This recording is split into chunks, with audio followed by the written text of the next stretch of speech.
Greetings and welcome to the DJ the Money Coach interview series, where we talk to professionals and entrepreneurs who are dominating and making major moves in their respective industries and fields. I'm Nick, and as always, I'm joined by DJ the Money Coach. And today our guest is Reid. So I'll start with her introduction, and then I'll send it over to DJ to start with the first question. So Holly is an award-winning author, speaker, and certified financial education instructor dedicated to helping adults and the next generation manage their finances as responsible stewards. She is the founder of the Master Playbook, LLC, a financial education and wellness company which has educated thousands of people through her book, Teach Your Child to Fish, 5 Money Habits Every Child Should Master. Speaking engagements, online courses, and coaching sessions using sound financial principles, practical tips, and her personal experiences. Thank you, Holly, for joining us, and welcome to the show. Thank you for having me. I'm excited to be here. Okay, DJ, why don't you fire off with the first question? Oh yeah, well, first and foremost, I think you forgot something, man. Holly is a certified public accountant, so let's put some respect on that name. Absolutely. So we'll forgive you for that, Nick. But I want to say, Holly, thank you for taking your time out of your busy day, and it's an honor and a privilege to have you on our platform because you're doing great work in our community, and it's important for our people to see people like you, Holly. They're out there making strides in corporate America, but most importantly, bringing back that information to our own community and let them know that this is the norm. I want to let you guys know out there in our world, this is the norm. This is not the exception to the rule. Our narrative is this narrative, okay? And I think a lot of times we get this twisted, okay? So this is the norm. So every young girl, every young boy out there, you too can be a certified public accountant because you have the capacity to do this. So that's the first thing. So my first thing is, Holly, give us a little backdrop on yourself, where you from, what gave you the passion to pursue certified public accountant career, because I too went to college to become a CPA, but I was not interested in sitting behind no monitor for 100 years, and I'm a little bit older than you, Holly, so thus technology made it easier. And don't get mad at me what I'm about to say, but we used to have a saying when I was going to accounting, taking my accounting degree, CPA stand for cotton picking alcoholic. Oh my goodness. Well, that's how old I am, okay? So, because it dry you to drink, doing all the numbers with all that stress, okay? All right. So anyway, give us your backstory and tell us what brought you here to today. Yeah, absolutely. So it's funny, you're talking about you never wanted to sit behind a monitor screen. Neither did I. So you are not alone there. And so a lot of times when people hear that I'm a CPA and they meet me and are able to interact with me, they ask the same question. And so it really kicked off. I've got to give credit to the National Association of Black Accountants. That's an organization of Black CPAs, Black accounting and finance professionals who really create that pipeline early. And so that's even how I got into this financial space, is working through that organization, volunteering first through that organization where they have a week-long program where they take high school juniors and seniors and they basically introduce them to careers in accounting and finance to really start building that pipeline, because there are so few of us in this space as CPAs in accounting and finance. And so if we can do our part to encourage minority, high schoolers to just take a look and consider the profession, then we are doing our part to kind of feed that pipeline. So you see more people who look like me and you, right? And so how I got started was twofold. One, like I said, volunteering with this organization. I volunteered to teach a financial literacy class. Now, these, again, are high schoolers. They're scholars in their class. I'm talking cream of the crop. These kids are getting ready to go to college, but more importantly, they're getting ready to make two of the biggest decisions of their lives, at least two of the biggest decisions that will initially determine their financial starting point. And that's where they're going to go to college and what career they are going to pursue. And so in that, in those teaching lessons with these high school students, many of them struggled to even articulate to me the difference between a debit card and a credit card. And I'm like, wait a minute, we have a problem. Because if you guys are getting ready to go off to college, when the minute they turn 18, they're going to get flooded with credit card offers. Or, you know, this may be the first time that they graduate, that they are leaving their parents and having to make, you know, some real financial decisions on their own, but they were not properly equipped. And so based on that, plus my personal experience of just making poor money decisions when I was, you know, early in my career, and being laid off and having to, you know, crawl to my parents. Thank God I had parents who served as my safety net until I could get back on my feet. But the reality is many people don't, right? Many people don't have a safety net. So what do? They struggle. They go to the payday loans. They get themselves probably deeper and further into debt just because we didn't have the right knowledge. We didn't have enough time to really practice and master healthy money habits before we leave the nest, or before we have this independence that a lot of us are craving for in those early ages, right? So what happened with me is, once I kind of hit my financial rock bottom, I started reading, learning, you know, retaining, practicing everything that I could around money management so that I would never put myself in that situation again. Hey, Holly, if I can interject here, what age was that when you hit the rock bottom? Was it when you were, you know, 21, 24? What age was it? And did you have a college degree at that time, or were you working in corporate America? Because I think that context, the backdrop, just 60 seconds ago, you talked about how we get indebted with when you turn 18 in college. I had the same experience. I was 17 and went to college, and my mother signed me to a loan outside of the Pell Grant that I knew from taking a business course that I wasn't supposed to be legally bound to this contract.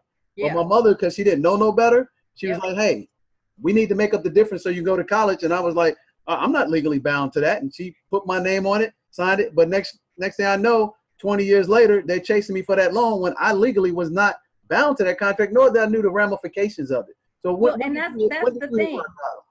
Yeah, so that's the thing. A lot of the kids don't even understand what taking loans, what it really means. So, you know, I try to share with them or impart into them what that looks like. What's the opportunity cost of taking on all this debt now versus hustling your butt off to get scholarships or you know, all these summer jobs, all this birthday, Christmas money that you're getting that you can start investing at a young age and grow so that you don't have to take on any debt or even as much debt as you would have had you not done some things ahead of time. So for me, I was in my mid-20s when that happened.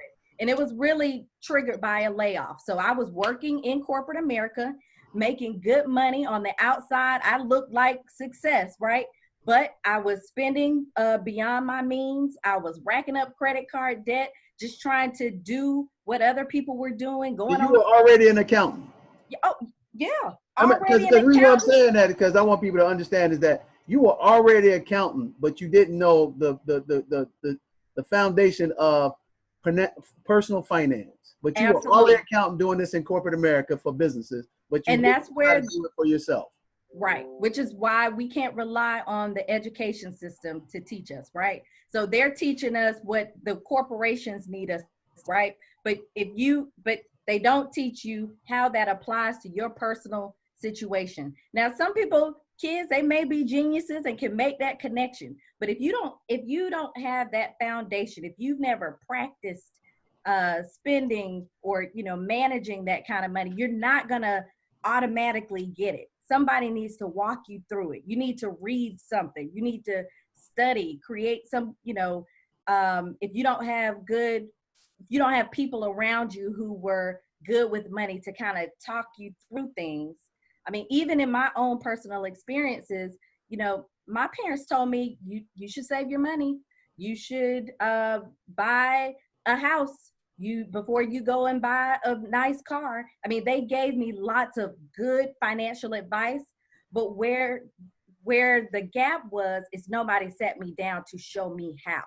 Everybody can give you good information, but if they don't take you through the steps on how to do it, if they don't take you through simulations or help you practice or even give you something to observe, then it's not going to catch.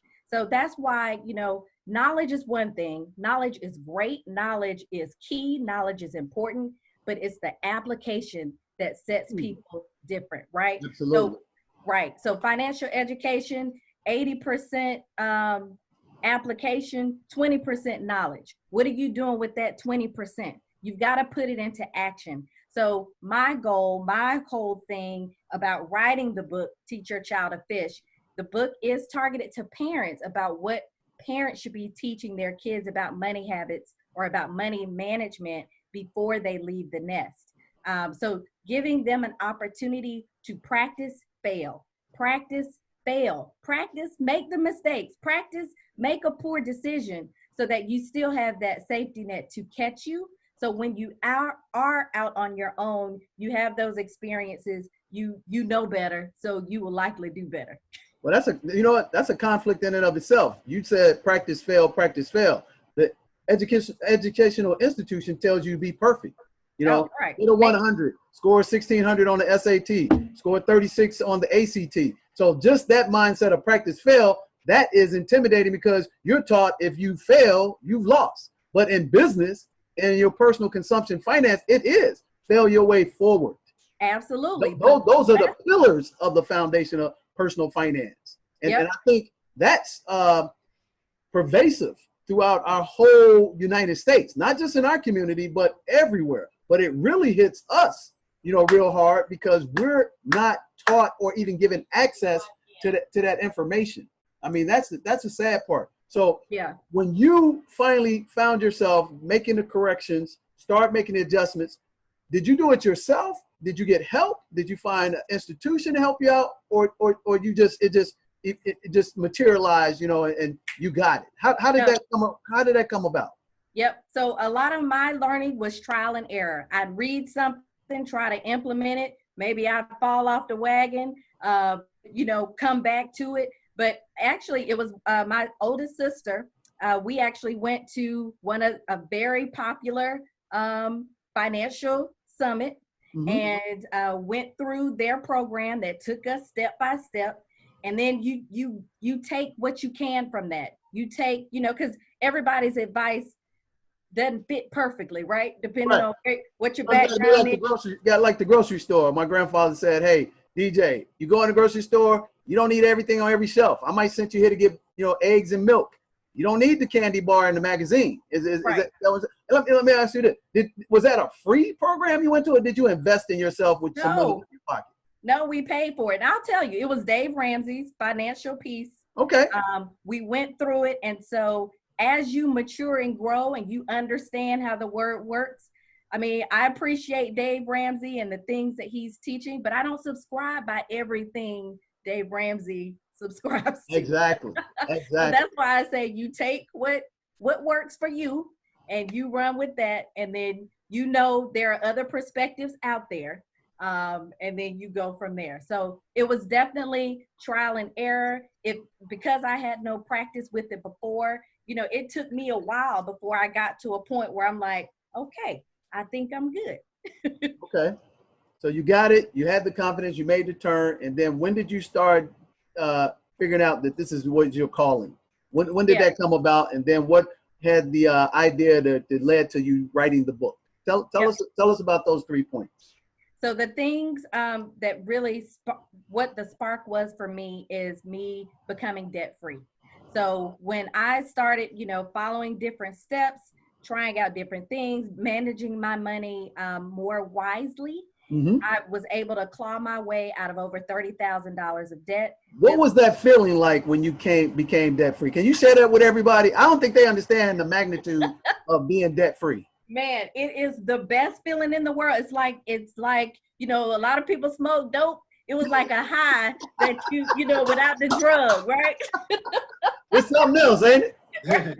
I'm trying to tell you, it's amazing. And so because of that feeling, I wanted everyone I knew, everyone I didn't know, to know what it felt like on the other side of debt. Because in our society, in our consumer culture, we're taught that debt is normal. Debt is, you know, debt is the way, you know, and everybody has debt. Let me tell you, everybody does not have debt.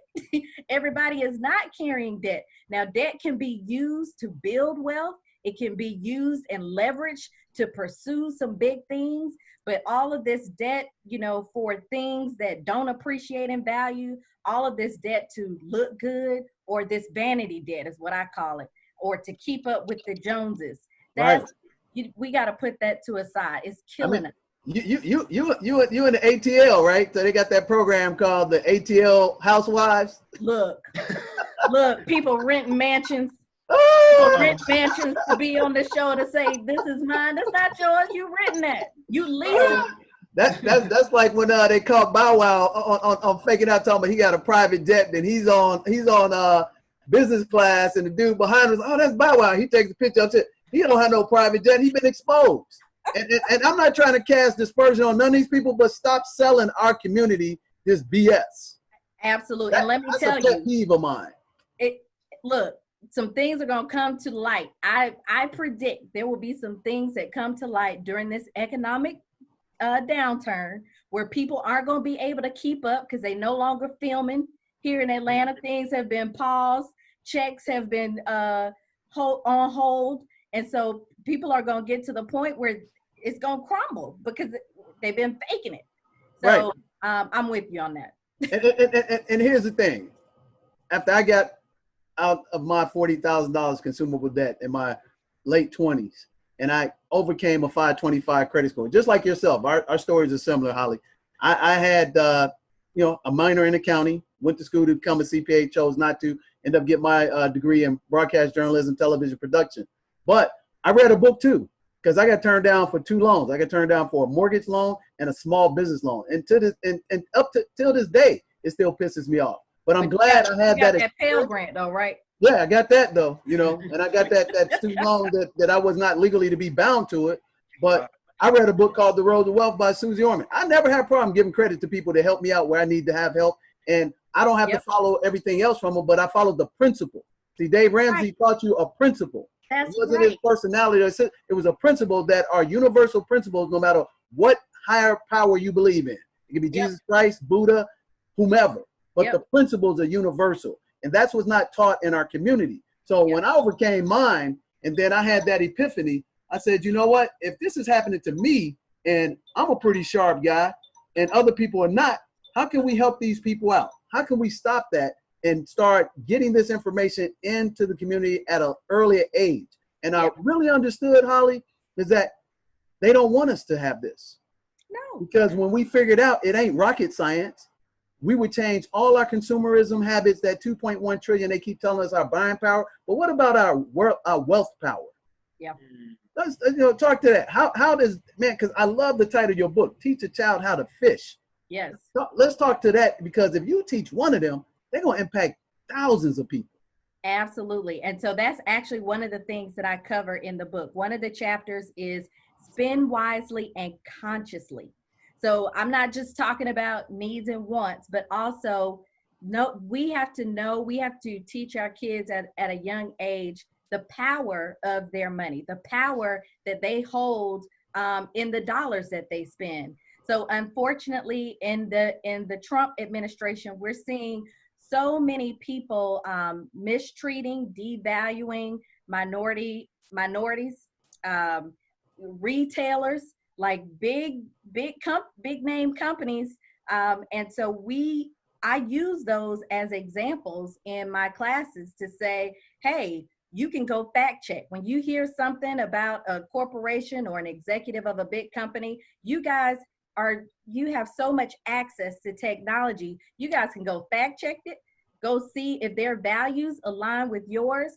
So spending consciously is about making sure that your spending is aligned with your belief system, your value system, and do you want your dollars to continue to support things that, that may put down people that look like you? The answer is no. You don't want to feed that. So you can, but you have the power to make a different choice. And so just sharing that with them so they can understand the power that they do have. You don't have to be rich. You don't have to be wealthy. But using examples, just about the Birmingham Bus Boycott, how, that was an economic hit to the city where people had to pay attention. It's funny you talk about that, but here's a little dirty secret. That boycott, do you realize during that time, Black bus-owned companies had more wealth than the white bus companies? Wow. Down in the South. Dr. Claude Anderson talked about his family owned 5 of the largest bus companies in the South. Our friend, Astoria, her father owned a Black bus company. So while we were boycotting to integrate into their society, we were shutting down our business and our society. Why do I need to have a better feeling about getting on your bus when I already own a damn bus? I'm sorry for this PSA, guys, but this is facts. Okay. Here's the great thing about the pandemic. It shut down a lot of BS in our community when we got people robbing out our community, salons and stuff like that. And I don't have nothing against them. But you know what I'm against? I'm against the fact that you can't open up your own store in your own community. And if I had $5 million, I go to your community, you ain't even letting me give you $5 million to do business. That's smart business. Yeah. So hopefully the people that are watching this will not go back to those stores, put up their own pop tents, get their own tent, their own nails and toes done. And then we'll get back to you, Holly, and tell us the other 4, lessons from how to teach a child to fish. Man, can I get a hallelujah about that? Woo! No, you like me. I get pumped up when I'm talking about it. I'm like, let's serve the people. That's right, baby. Let's rock. Yo, we're getting the word today. All right, so I talked about spend wisely and consciously. That's one. Spend wisely and consciously. Got it. The very first one that I talk about is work hard and be rewarded, because we all know in this world you can't get you can rarely get anything for nothing, right? So wait, I don't mean to stop you. What you said, work hard, be rewarded. Another thing that my grandfather told me, he said, DJ, the only time you see success before work is in the dictionary. And you know what we've been taught in our community? Just the opposite. Look good, do hardly no work, and you be successful. That's a fraud. But back to you, Holly. Back to you. So talking to them and making sure that our young people understand the correlation between the two. And you don't have to give an allowance in order to make that correlation. You can start that with, if you just think about everyday activities that your kids may be involved in. So their first job is to be a good student, right? So if they're a good student, if they're making good grades, if they're doing what they're supposed to do in school, the reward is, okay, you get to participate in extracurricular activities, whether that's cheerleading or playing basketball or whatever the case may be. Or if one of their other jobs that I talk to them about is being a contributing member of their household. Woo! So I strongly believe every child should have some chores that they are responsible for. Oh my goodness, have we gotten away from that? Yes, we just letting the kids do what they want to do, and we are failing them. We are failing them miserably. Yes, so when they when they contribute to the household, because somebody's paying for this, right? Somebody's paying for the lights, paying for your clothes, paying for you to have a cell phone. The reward is all these luxuries that they get mad about when you try to take them away, right? Like the cell phone, like the gaming systems. Mm-hmm. So we have to help them understand the correlation between that. Work hard and be rewarded, right? Okay. Absolutely. Another money habit is save first and consistently. Okay, save first and consistently. Okay. Yep. And so this is probably the most difficult money habit that our kids practice, that we teach them to practice. And the reason is because it requires discipline. It requires patience, right? Mm-hmm. It requires self-control. But when we live in an environment where you can hit a button on an app and a package shows up the next day, they don't know how to wait. They don't know. Wait a minute. Hey, check this out.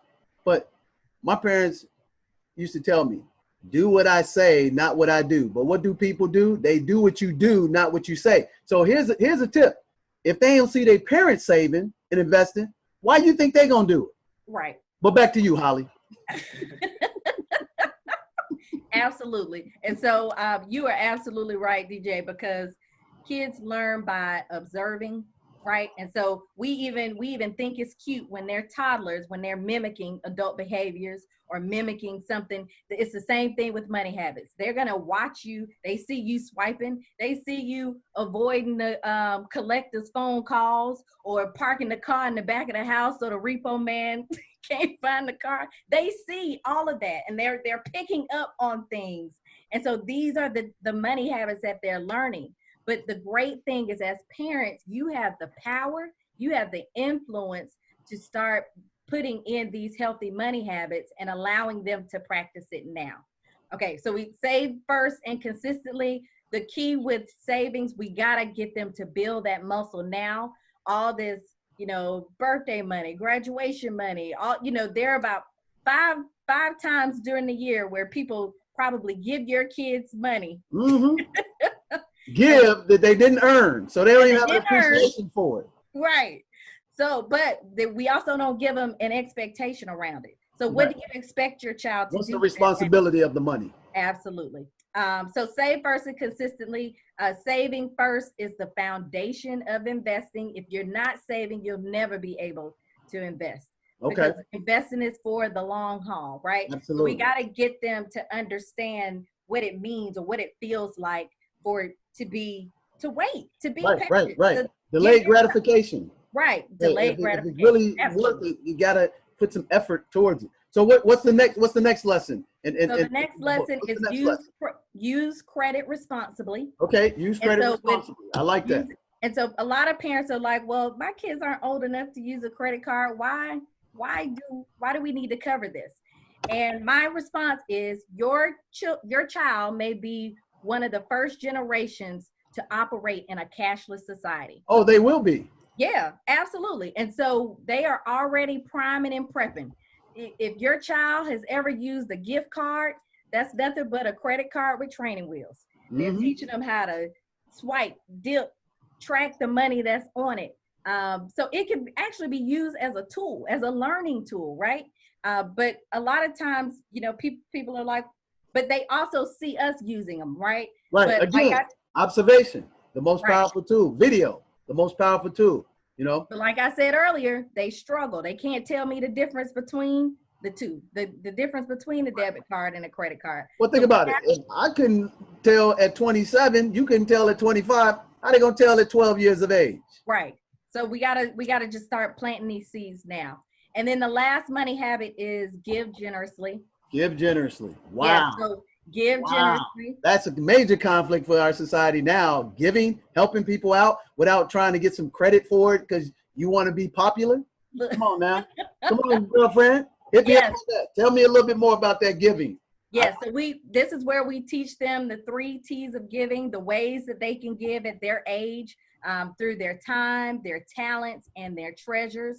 And treasure doesn't always have to be money. Treasures could be those Nikes that are a little too tight.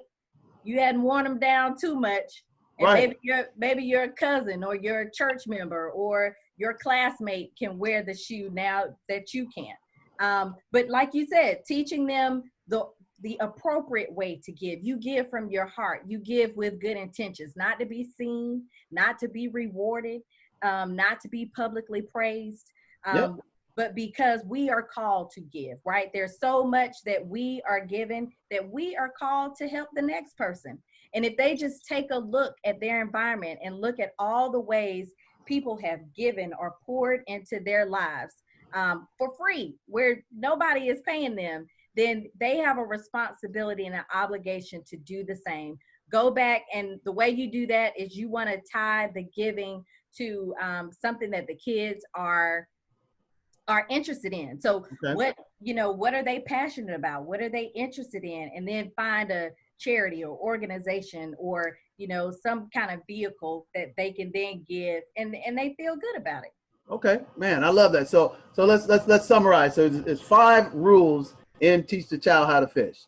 So the first one, I think you gave me out of order at first. Yeah. So I got work hard, be rewarded. Is that the first rule? Yep. The second one is save first. Yep. Is that correct? Okay, and then the third one is credit responsibility. Is that correct? Yep, you credit responsibly. Yep. Okay. What was the fourth one? Because the fifth one is oh no, the fourth one is charity. I'm sorry, charity. So it's fine. We going out of order, but that's fine. It's give generously. Give generously. Yep, and then we have the spend wisely and consciously. Spend wisely and consciously. Okay, Hey Nick, I'm gonna ask you a question. Sure. Did you learn this when you were coming up? Because you were raised by some pretty good parents. Is this foreign to you right now, or was it foreign to you when you were 12, 13, 14 years of age? I'd be interested to know. You know what? It's a mixture of both. My parents taught me some of these concepts, but they also taught some incorrect information also. They just used what they had at that time. So it was a mixture. What would you say was some of the misinformation that just because your parents didn't know, because we didn't live in an information society? What were some of the misinformation that your parents gave you? Because I received a lot from my parents because they just didn't know. Yeah, I mean, debt was a big one. My parents, they accrued a lot of debt. They encouraged me to, take out loans for college.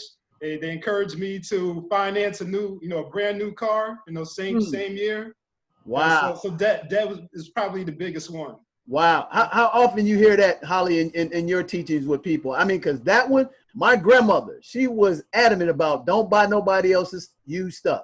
You work hard, you buy brand new. She was right to a certain extent, but she was wrong when it came to buying cars and other things. When today, where we're growing up, you could get a certified pre-owned car and let somebody else spend the 40% markup and it still run like a new car. So I bought a lot of cars right out the jump, and I'm sad to say, but happy, my car got repoed at the dealership that I was a sales rep for in 1992. I'm never gonna forget it. Most embarrassing thing happened to me, but it got me right as rain and got me out of that fake flossing mentality. So what are things you're coming across, Holly, in reference to what Nick just said? It's a big misnomer in our community about taking on debt and buying new stuff, and especially with the educational piece. Hey, your education gonna pay for it. So that's a lie. Your education is not gonna pay for you if you can't get a job. Talk to that, Holly. Tell them about it. It's only beneficial. And look, higher education costs are skyrocketing. This whole pandemic I think it's going to change this whole higher education space. I mean, there are now big name companies. Google, I know for sure, they are now hiring people with high school degrees. But they're not even requiring, because they're going to teach you, they're going to train you, they're going to give you the skills. And these skills are going to be transferable. Trust me. Woo! Digital. You don't need no degree to do that. Right. And so you gotta really do some math, do the real math to see if it's worth spending all of this money. And I know for a lot of us, what I see, tradition is so important. You want your child, first of all, a lot of us or people in my generation may be either first or second college graduates in their family, right? And they carrying a backload of other people to the finish line. Absolutely. But then they want to push tradition on their kids and legacy, and they want their kids to go to their alma mater. Well, if your child wants to be, say you went to MIT, they're big for engineering, right? Yep. But your child wants to be a teacher. Does it make sense for you to spend that kind of money sending your child to MIT for a teaching degree? No. Don't you spend that money? Exactly. You gotta be a little smarter about it. Let me preface this. Don't get me wrong. I'm not against education. I'm against miseducation. I think your child should be fully educated in his or her craft to earn money. Secondly, I believe whatever your talents are of your child should have the ability to pursue their natural God-gift talents and hone those talents to a skill. That's important. That's where there's a book called Talent is Overrated, and it talks about the 10 deliberate hours of practice that makes you an expert in your craft. And a lot of people listen. Talent is overrated. Talent is overrated. Okay. It talks about the 10,000 hours. And this ties into the book by my man that wrote Outliers. What's that guy named? Oh, Malcolm Gladwell. Malcolm Gladwell, exactly. So when you look at it, the deliberate practice hours that you put into your child at the earliest age makes them exceptional, gifted, skilled professionals. And that's what I'm about, because I homeschool my children. All my children homeschool, and my 60-year-old son has got a scholarship to University of Texas engineering program at 16 because I homeschooled him with my curriculum. I love it. And that's what's becoming a commonality now in our community. So a lot of times when we're talking like this, people think we're against education. We're against miseducation. Absolutely. And I actually covered this in the Work Hard, Be Rewarded chapter about just fueling your child's entrepreneurial spirit. So making sure that, I grew up old school, traditional, go to school, get a good job, work that good job for 20, 30 years, and then you retire, right? But our kids, a lot of the things that we do, a lot of the entrepreneurs today, that fire, that passion, that interest was there in their childhood. Exactly. And because we can get so stuck in the traditional route, we can put out that fire in the child. You can mute it and kill that person's heart, and you don't even realize it. So we got to make sure that as parents, as adults, it's our responsibility to encourage them, to feed that so they don't lose it, right? Get the education. I understand having a backup plan.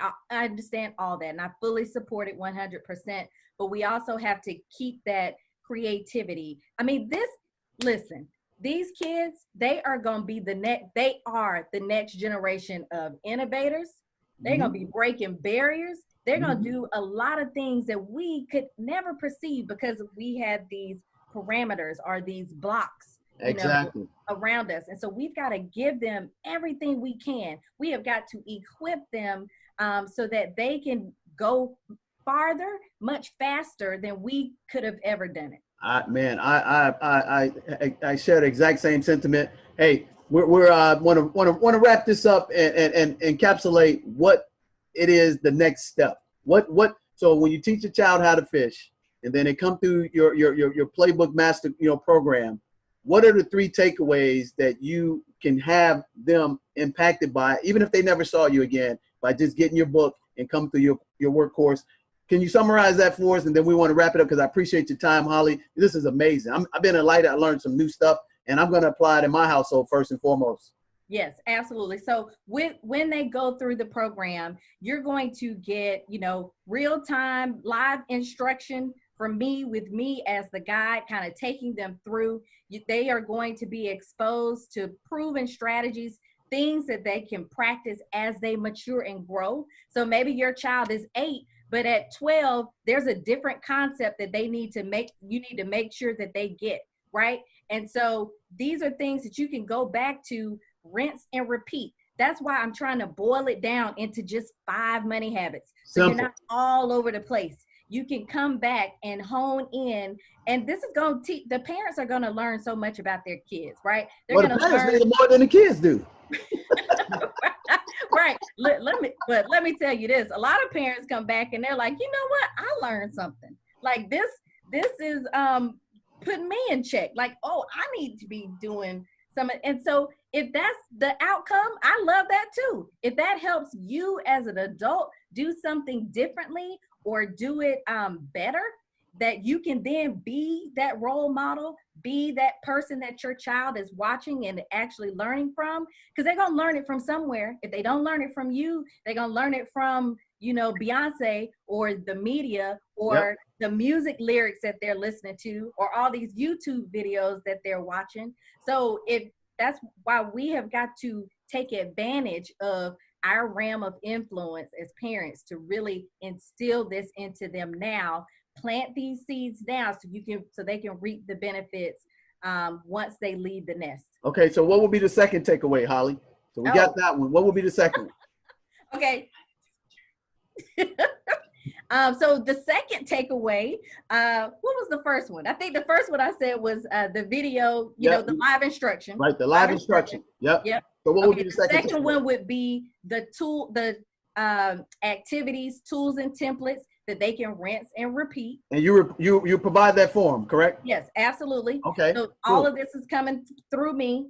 And workshop, tools. What's the third one? Yep. And then what I've seen is just an increased confidence where the kids are proactively putting things in place, you know, or proactively sharing the information that they've learned in the program with the parent to say, I think we should do this. And then, like I said, parents, you can't be killing the dream. You gotta, you gotta help them plant the seed and fuel it for them. Oh, that's awesome. So they'll get the instruction by coming through the workshop. You working with them side by side. They'll get the tools. They'll better implement those tools from the instruction, and then they'll get the practical application. So those are the three, tantamount, results that they'll get regardless if they never saw you again. So I love that. That is powerful. Now, what age are we starting with? What are the earliest that they should come into your program, Holly? Yeah, I would say 8 or 9 years old. Okay. So that 3rd grade, 4th grade window. Okay. Yeah, that would be the earliest. So take them from 8, and then when we drop them off the bus, when do they graduate? 8 to what? What is?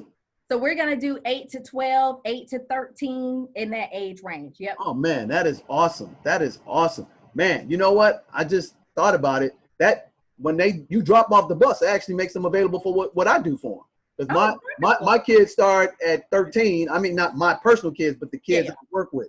We work from 13 to 92. So that is awesome. Man, you know what? I just had an epiphany. Holly, would you be willing to do a webinar with us in a couple of weeks based on what we just talked about with you? Would that make sense? Absolutely. What do you think about that, Nick? Hey, it's a go.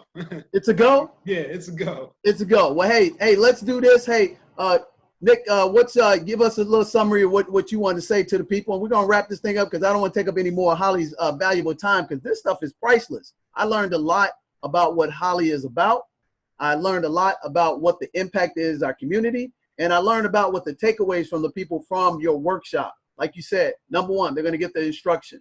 Number 2, they're going to get the tools to actually go through the instruction. And the most important thing, they're going to get the practical application. And starting from 8 to 13, they're going to have the foundation that I believe from what you just said, Holly, and I know from the fact that I work with 20,000 adults in 20 years, that they'll never forget how to use this stuff and they'll be right as rain. So what do you have to say to that, Nick, until we can take this home? Hey, I'll just say that Holly gave us a lot of information, but please believe me, she only scratched the surface. She has so much more to share along with DJ here. So stay tuned. We'll be coming right back at you with more information in the webinar, more lessons, more gems. So make sure you subscribe to our YouTube channel. Follow Holly's websites and social sites and stay connected. That's right. So Holly, if you want to give us your parting shot and give us your information, and we'll get together and get this webinar off the ground in the next 2-3 weeks. You got it. I would love that. I would love it. Perfect. Absolutely. And what's the information? Put your book up again for us, Holly, and tell us what the website that we can have them go to in the interim. All right, so here's the book, Teach Your Child to Fish, 5 Money Habits Every Child Should Master. It comes with a supplemental workbook filled with activities for the kids for us to reinforce the money habits that we talk about in the book. You can follow me everywhere on social media, my website at the Master Playbook. And I'm looking forward to the next step. Oh man, that's awesome. Hey guys, again, I'm excited. And you know what? We always end this the same way. I'm DJ the Money Coach. I want you to have a pom lifestyle. That's plenty of money and peace of mind. And I want you sincerely to come join us on the Beaches of the World Club. I thank you for your time, Holly. God bless. And we'll see you in the webinar. Thanks a lot, Nick. Thanks, Holly. Thank you. Take care.